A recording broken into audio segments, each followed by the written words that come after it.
Bom dia, igreja! A paz do Senhor! Leitura bíblica de hoje, do nosso quarto episódio da nossa série de devocionais sobre a Igreja Bíblica. Você conhece?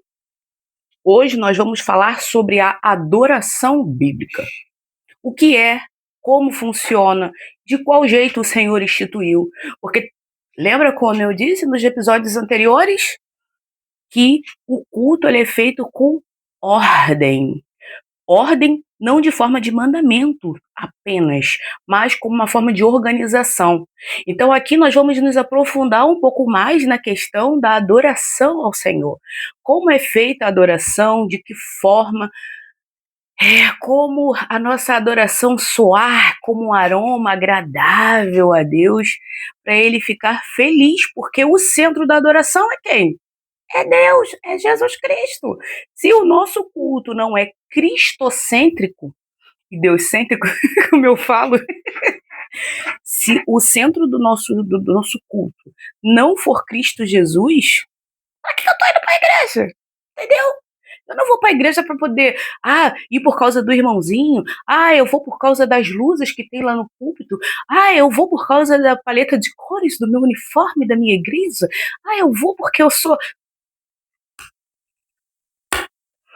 Acorda, cristão, acorda, crente. Vamos lá para a gente conhecer e assim a gente se aprofundar um pouco mais nessa questão. Uma ilustração.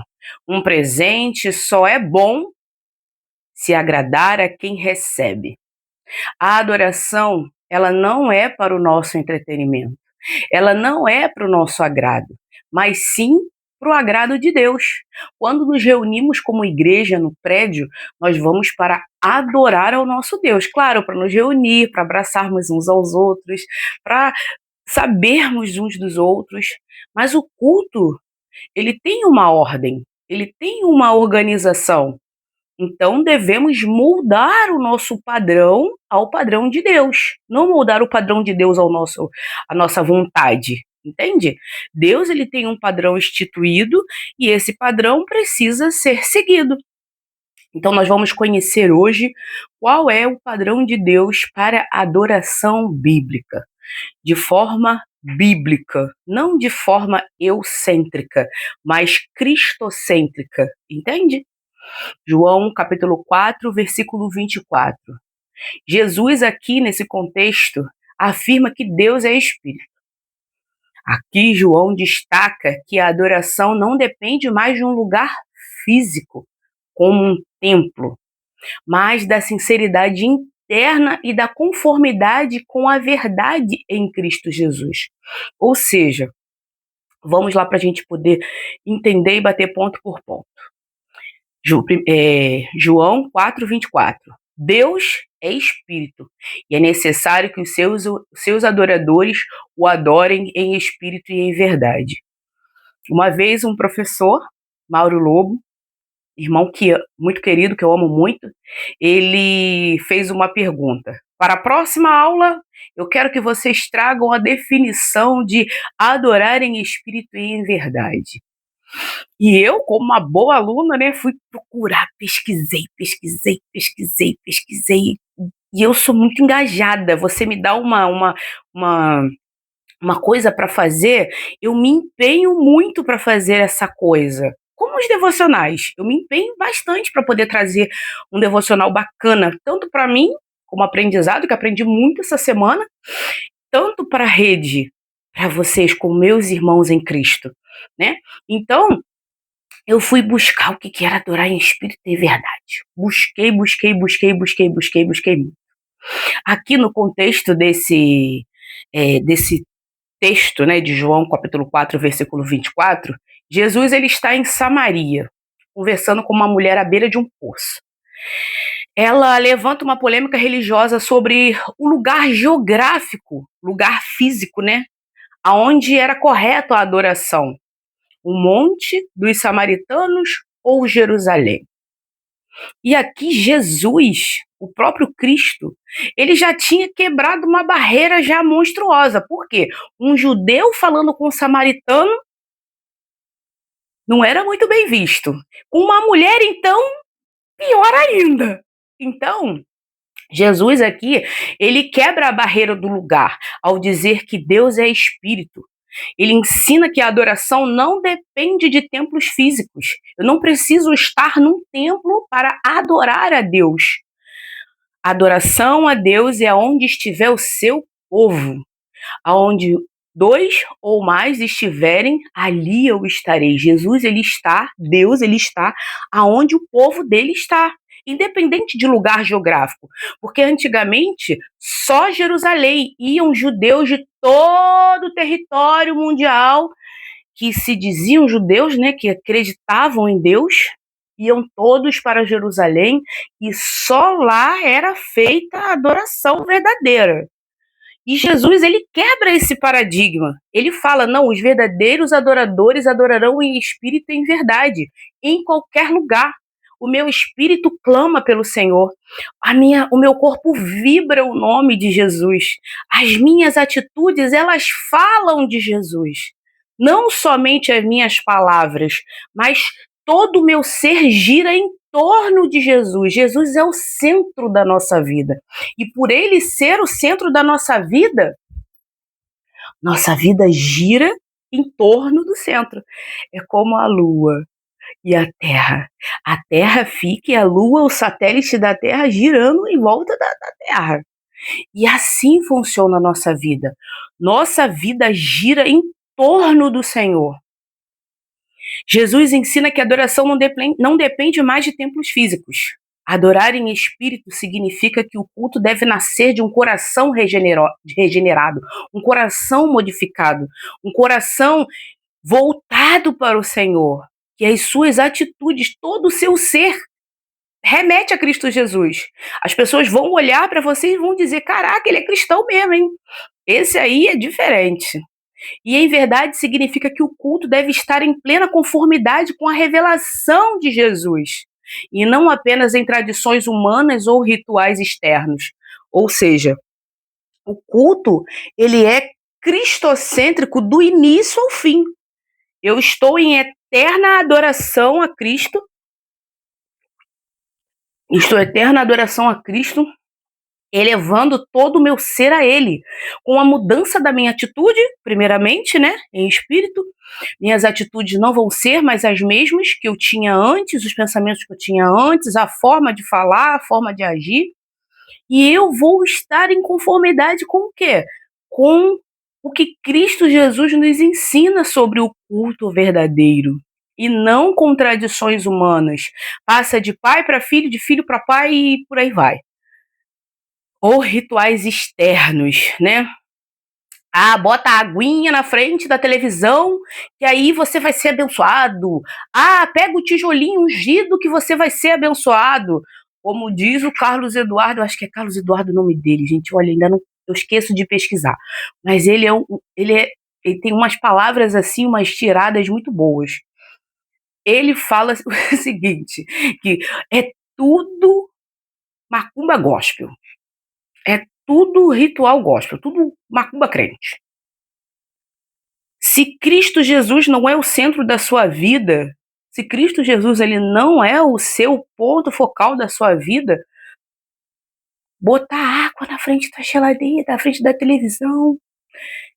Gente, é Cristo que faz o milagre, não é a água. É Cristo. Você pega as pregações de Jesus, quando Jesus ele cura alguém, quando ele fala para alguém alguma coisa, é porque a fé da pessoa curou. A fé em quem? A fé nele! A fé em Cristo! Não é a fé na água, gente! Pelo amor de Deus! Você tá orando a água? É Cristo! Cristo é o centro. E é isso. Se você não está em conformidade com isso, meu irmão, vai se converter, por favor.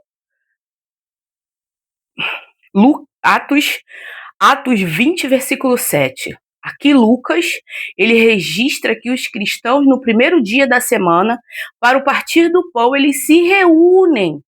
Qual é o primeiro dia da semana, gente? Domingo. Todo domingo eu presto meu culto ao Senhor, partindo o pão e tomando o suco da videira.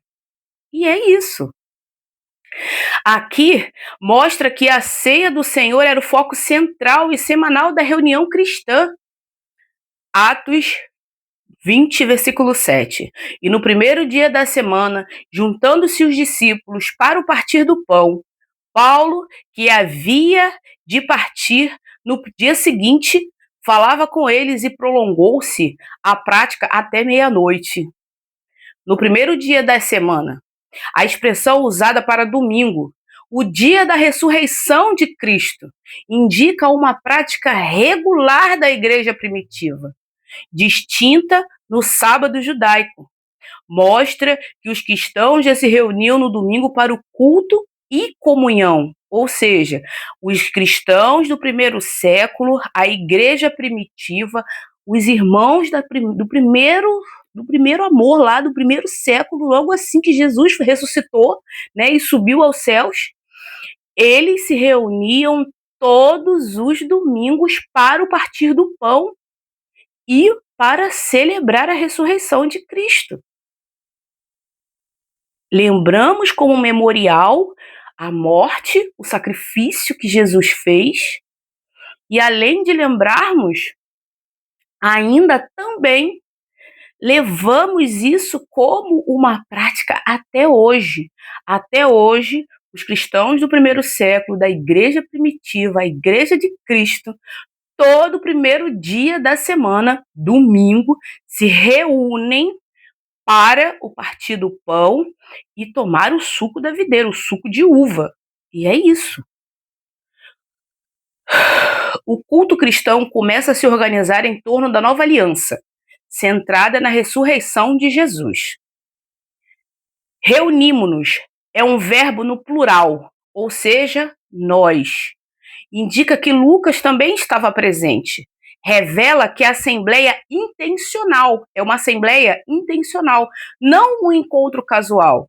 Nos reunimos aos domingos de forma intencional. Nós temos intenção naquilo que nós vamos fazer. Nos reunimos para o partir do pão e a comunhão com os irmãos. E é para isso. A igreja se reunia conscientemente como um corpo. O partir do pão, a expressão usada no Novo Testamento para a ceia do Senhor, e também a comunhão fraterna ligada à ceia. Em Atos, o partir do pão é um ato espiritual, não é apenas uma refeição comum. Atos 20, versículo 7, não é apenas um registro histórico, mas um testemunho de que a igreja primitiva se reunia no primeiro dia da semana. A ceia do Senhor e o ensino eram centrais.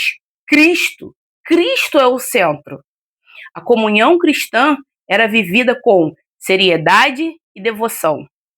Não essas palhaçadas que acontecem hoje em dia. Santa Ceia, culto da Santa Ceia do Senhor, de 6 em 6 meses. Culto e memorial à Ceia do Senhor, de 2 em 2 meses. Culto da Ceia do Senhor de mês a mês. Crente, presta atenção no que o texto está falando com você. Atos 20, versículo 7. No primeiro dia da semana, ajuntou-se os discípulos para o partir do pão. No primeiro dia da semana, todo domingo, meu irmão. Qual é o primeiro dia da semana? Não é daqui a 6 meses, não é daqui a 1 mês, não é daqui a 2 meses. Presta atenção, crente.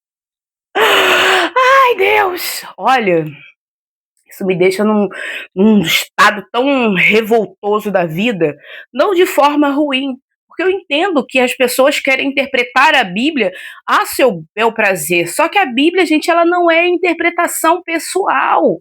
Ela tem o texto e o contexto. E por ter o texto e o contexto, eu devo me amoldar a esse texto e esse contexto do autor, gente, pelo amor de Deus! É o contexto que o autor está querendo dizer. Não é o contexto que eu quero. Isso aqui é revelação minha, gente. O Evangelho segundo Natália. Não existe. O Evangelho é segundo a tradição, ao que as Escrituras querem dizer. Não o que eu quero interpretar. Tinha uma aula que a gente assistia, né, quando a gente estudou Atos, eh, tinha uma irmã que ela fazia muitas perguntas polêmicas, né, e muitas das vezes eu respondia para ela: "Minha irmã, tá escrito? Fica com o que tá escrito. Se tá escrito é pra fazer, se não tá escrito eu não vou inventar, porque senão eu fico na tradição humana, na interpretação humana". E aí o que que acontece? Entra essa ramificação aí de tudo quanto é tipo de igreja, tudo quanto é tipo de religião, tudo que é tipo de crença. Se a gente não obedece o que está escrito, o que que acontece?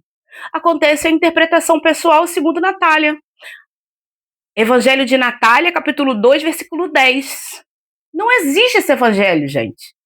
Ou é o evangelho dado pelos apóstolos e por Cristo Jesus, ou então não é. Entende? É sobre isso. 1 Coríntios 11, 26. O autor explica a natureza da profecia da ceia. Cada vez que a igreja ceia, ela ora para trás, para a morte de Cristo, e para frente, para a sua volta. Nós olhamos para trás para a crucificação de Jesus e olhamos para frente, porque Jesus vai voltar para nos resgatar.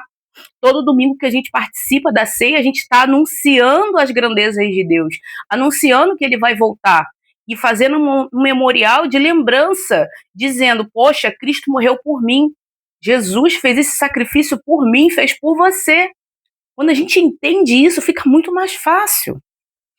1 Coríntios 11, 26. Porque sempre que comerem deste pão, beberem desse cálice, vocês anunciam a morte do Senhor até que ele venha. Anunciamos que Cristo Jesus morreu por mim e por você, até que ele volte para nos resgatar. É isso que Paulo está querendo anunciar aqui dentro dessa carta.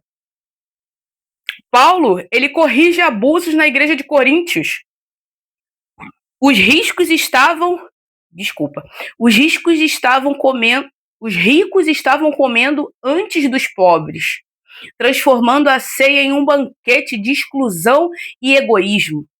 A adoração no primeiro século não era apenas introspectiva, ela era uma proclamação, ou seja, ao participar da ceia, a igreja estava pregando visivelmente o evangelho. Aqui o texto ele destaca o caráter escatológico do culto. Adoramos, lembrando o que Cristo fez e aguardamos o seu retorno. Quando ceiamos todos os domingos, não é para uma satisfação pessoal, como estava acontecendo lá em Coríntios. O culto é o memorial ao que Cristo Jesus fez por nós. Ele se doou, ele se entregou, sem ter pecado nenhum. Ele se entregou por mim e por você, mesmo sabendo que hoje a gente ainda ia pecar, gente. Jesus, perdão, perdão. Vou até beber minha água que é difícil de descer isso aí, Pai. Me perdoa, Jesus, por eu ser pecadora. Eu peço perdão a Deus todos os dias e me coloco no lugar dele. Quando a gente ceia lembrando do que Cristo Jesus fez, mas a gente anseia pela sua volta. Nós fazemos não como uma forma ritualística, mas como um emblema dizendo: eu sou frágil, eu sou pecadora, eu preciso de você, Jesus. Eu preciso da sua misericórdia, eu preciso do seu amor. Muito obrigada pelo que você fez. Eu sempre agradeço a ele quando eu acabo de administrar a ceia, de consumir a ceia, eu sempre agradeço a Jesus. Senhor, obrigada por ter sido o sacrifício vivo por minha causa, dentro das minhas orações íntimas. E isso é extraordinário, o amor de Cristo Jesus, gente, é extraordinário. O ponto de se doar, mesmo sabendo que hoje, 2026 anos depois, nós seríamos ainda pecadores. Mas o diferencial do crente é que ele é um pecador que se arrepende. Se arrepende, claro, os verdadeiros, né, adoradores. Eles se arrependem e buscam se consertar em Cristo Jesus. Essa semana, no domingo, quando eu estava indo para o culto com meu esposo, eu fiz uma analogia, um pensamento sobre o cristão verdadeiro e aquele cristão que só vai ao culto. Qual é a diferença do cristão verdadeiro para aquele cristão que só vai ao culto? Conheço pessoas que se converteram a Cristo, mas o seu caráter não foi modificado. Porque o que é um caráter modificado? Quando eu, como cristã, causo mal a você, qual é o meu papel de cristã, de serva de Jesus? Eu tenho que ir até você e te pedir perdão, te pedir desculpa por aquilo que eu causei a você. Independente do meu orgulho, independente do que eu acho que é certo ou que é errado, o meu posicionamento como crente é chegar até você e te pedir perdão. Mesmo que isso é para ferir o meu ego mesmo, para dizer que eu sou dependente de Cristo, que o que ele me ensinou, eu vivo. Então, aquelas pessoas que vão ao culto, mas não pedem desculpa nem perdão para aquelas pessoas que causaram mal, não são servos de Cristo de verdade. Não aprenderam o que é Jesus, quem é Jesus. Só vão para ter uma massagem no próprio eu, no próprio ego. Mas aqueles que se converteram de verdade a Cristo, eles sabem que se causaram algum mal a você, eles têm que te pedir perdão, eles têm que te pedir desculpa. E é isso. Então, eu fazendo essa analogia, eu fiquei pensando, né, sobre a mim mesma. Será que eu já pedi desculpa a todas as pessoas que eu causei mal? Aí vem aquela lista, né? Aquele arquivo dentro da mente. E se eu te causei algum mal, meu irmão, eu te peço perdão no dia de hoje. Porque aqueles que em teu encontro com Jesus de verdade, eles não conseguem ficar do mesmo jeito. O Espírito Santo ele vai incomodar. E se o Espírito Santo incomoda e você não faz o que o Espírito Santo está incomodando, vai se converter, crente. Pelo amor, né? 1 Coríntios 15, versículo 14 e versículo 40. Paulo insiste em orar com entendimento, com a cabeça, gente. A gente não ora com emoção, é com a cabeça, com entendimento. Aqui, Paulo quis combater o caos nos cultos, estabelecendo que a adoração deve ser racional e organizada, para que todos sejam edificados.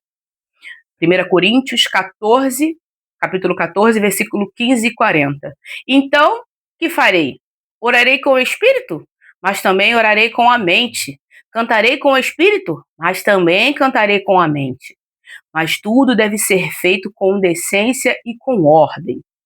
Como descrito lá em Romanos, capítulo 12, versículo 1 e versículo 2, ou versículo 1, 2 e 3.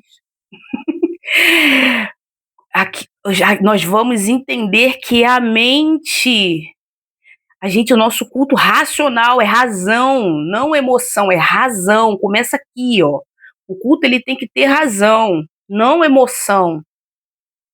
Coríntio era uma igreja vibrante, mas caótica. Havia muitas manifestações de línguas e profecias ao mesmo tempo, o que impedia o ensino.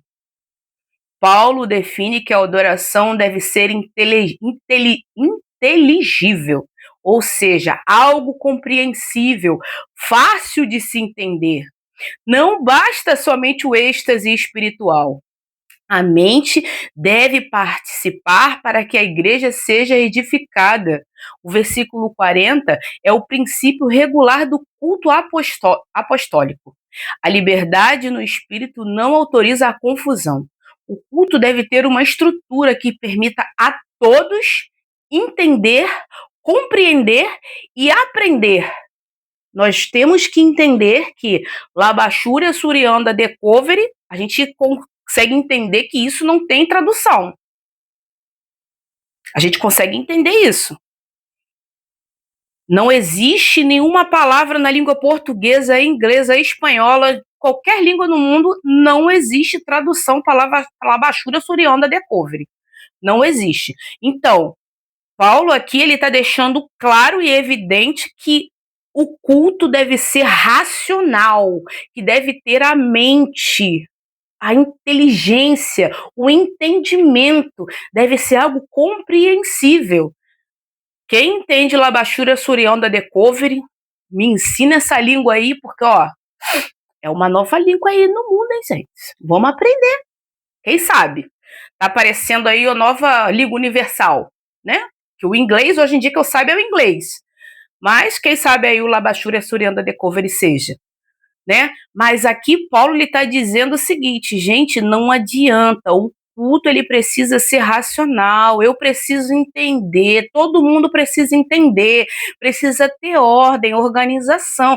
Quando mamãe, que Deus a tenha, mamãe dizia o seguinte, quando o burro fala, o outro abaixa a orelha. Não adianta eu ficar aqui, ó, discutindo e outras pessoas discutindo à minha volta, não.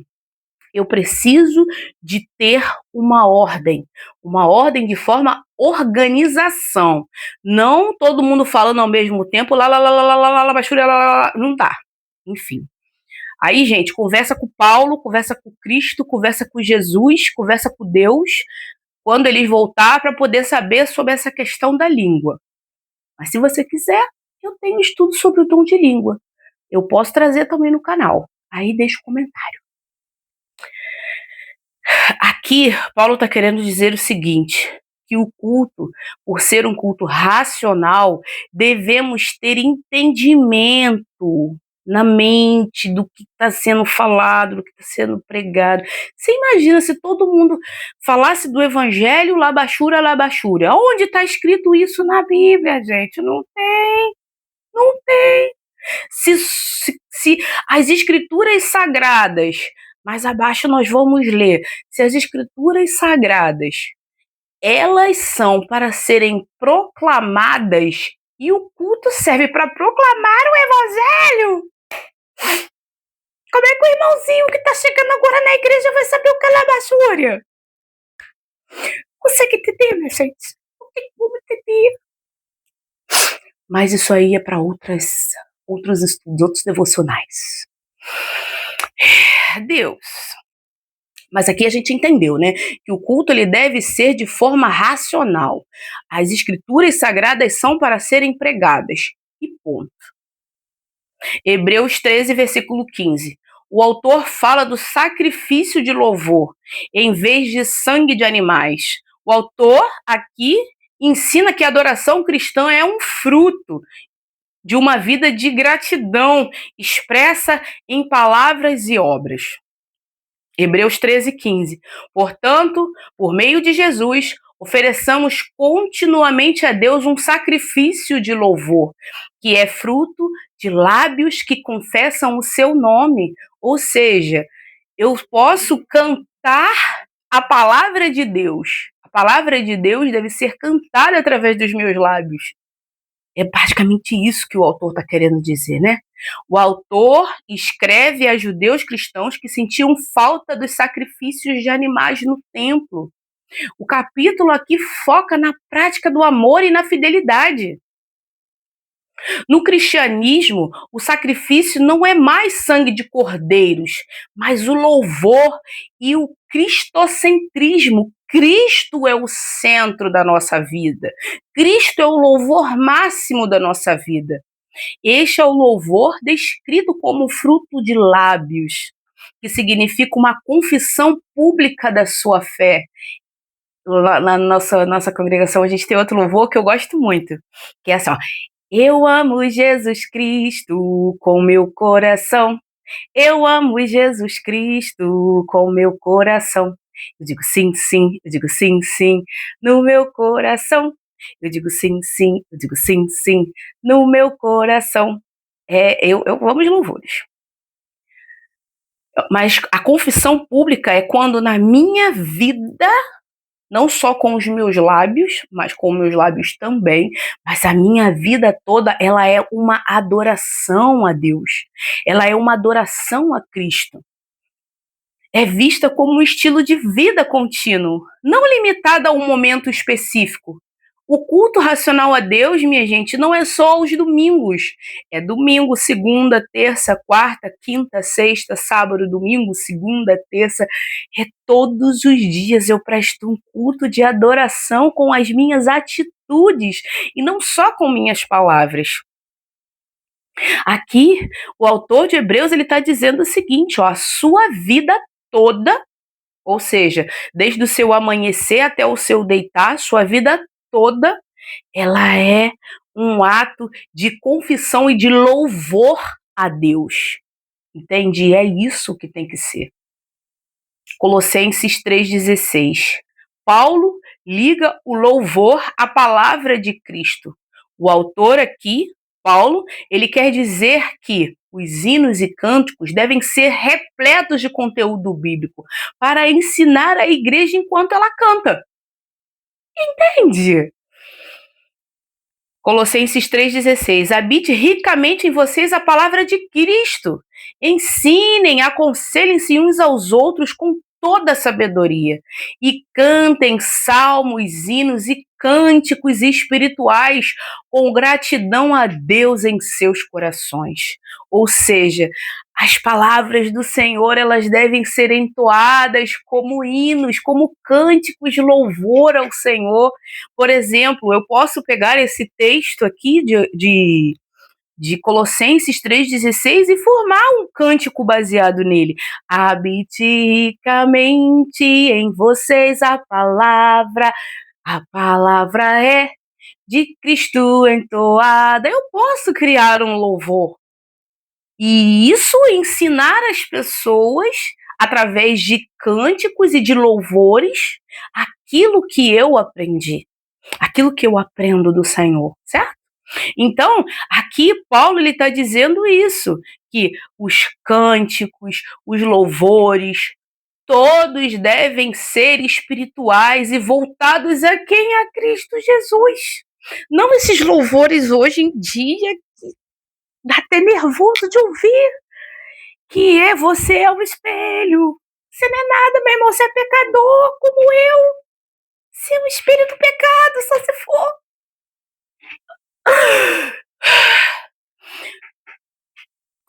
O culto, o louvor, ele tem que ser a palavra de Deus.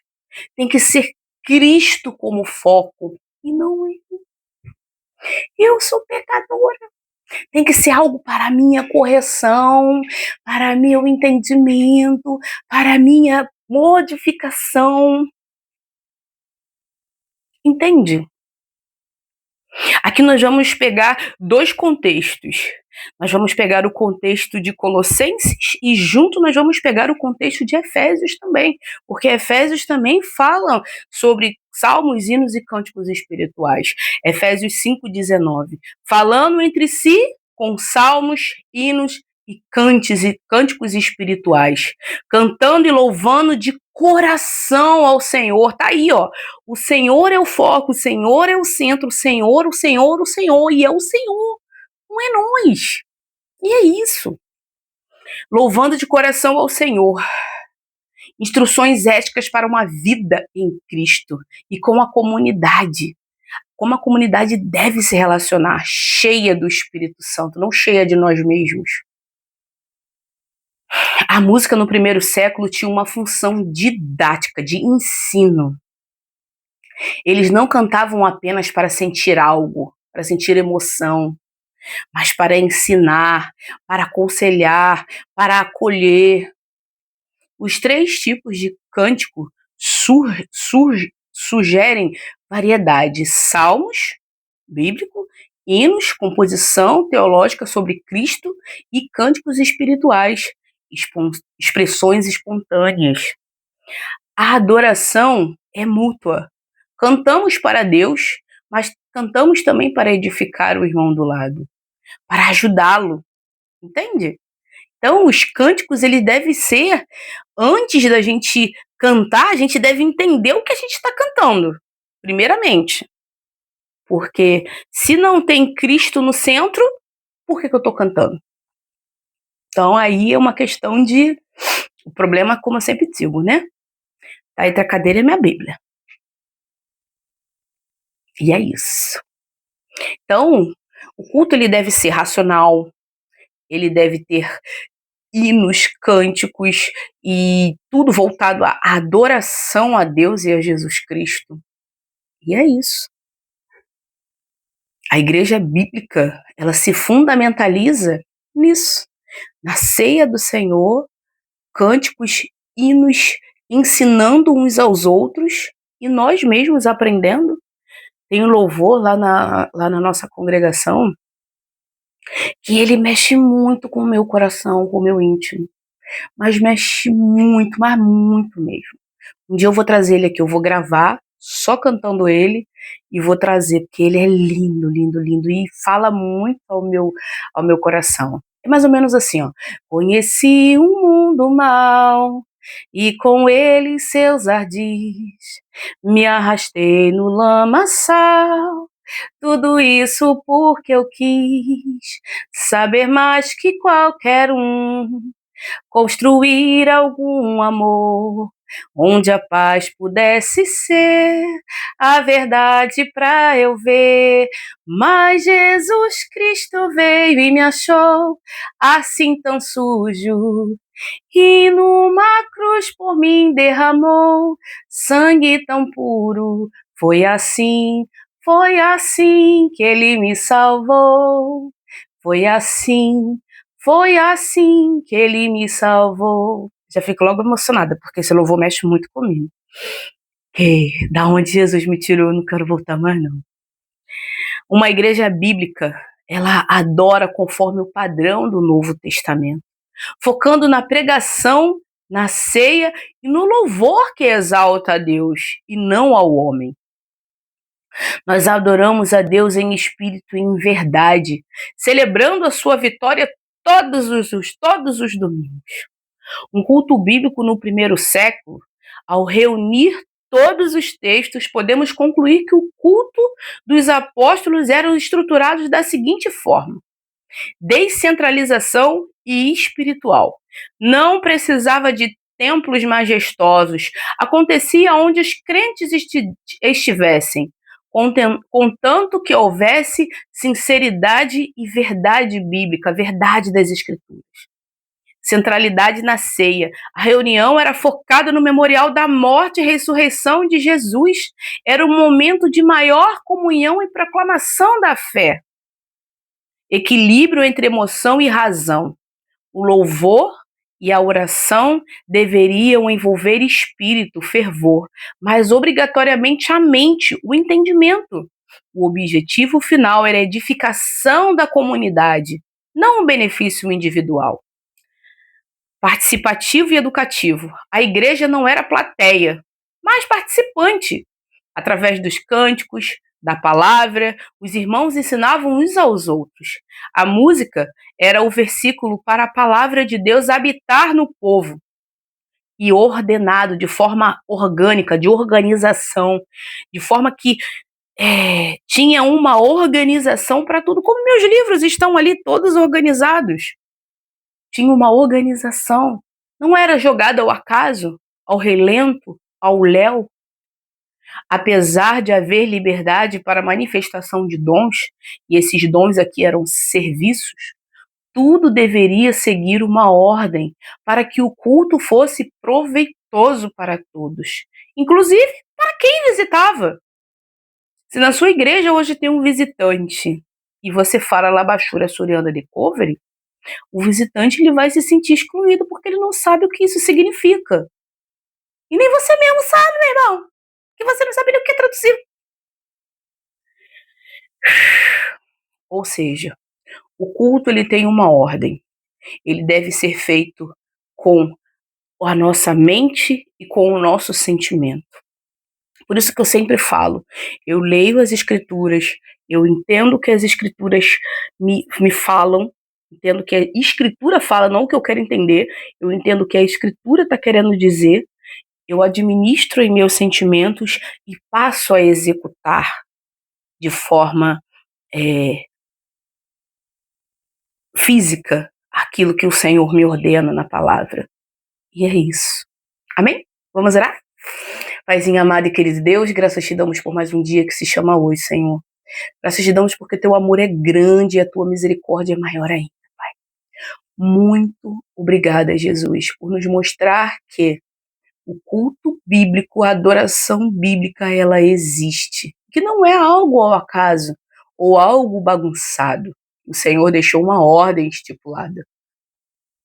Que nós, Pai, como igreja, possamos oferecer um culto agradável, de aroma agradável ao Senhor, com as nossas, com a nossa vida. Pai, perdoa os momentos nos quais eu não cumpro a sua lei, que eu quero interpretar a palavra do meu jeito, Senhor. Que eu consiga, Senhor, entender aquilo que o Senhor quer dizer para nós no seu contexto, na sua palavra, não aquilo que eu quero interpretar. Pai, perdoe meus pecados, perdoe minhas falhas, assim como eu oro, Pai, junto com essa rede que está aqui hoje orando junto comigo, Pai.